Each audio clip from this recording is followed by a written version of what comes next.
আসসালামু আলাইকুম ওরহমতুল্লাহি ওবরাকাতুহু। কোরআনের দিক নির্দেশনা পর্ব 4-এ আমরা জানব মূর্খতা সম্পর্কে মহান আল্লাহ তাআলা আমাদেরকে কী দিক নির্দেশনা দিয়েছেন।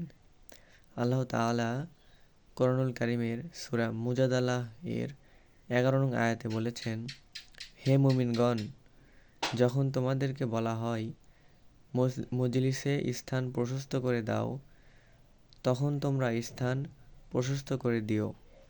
আল্লাহ তোমাদের জন্য প্রশস্ত করে দেবেন। যখন বলা হয় উঠে যাও, তখন উঠে যেও।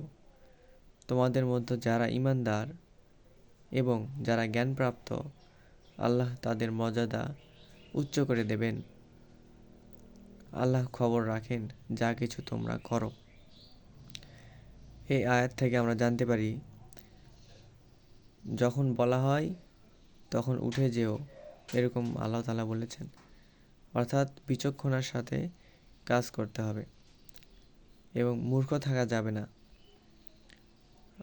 এবং তারপরে বলা হয়েছে, তোমাদের মধ্যে যারা ঈমানদার এবং জ্ঞানপ্রাপ্ত, আল্লাহ তাদের মর্যাদা উচ্চ করে দেবেন।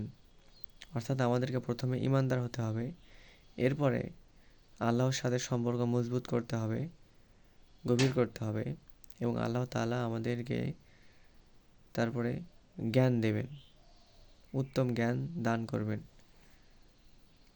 এবং আমাদের মর্যাদা উঁচু করে দেবেন।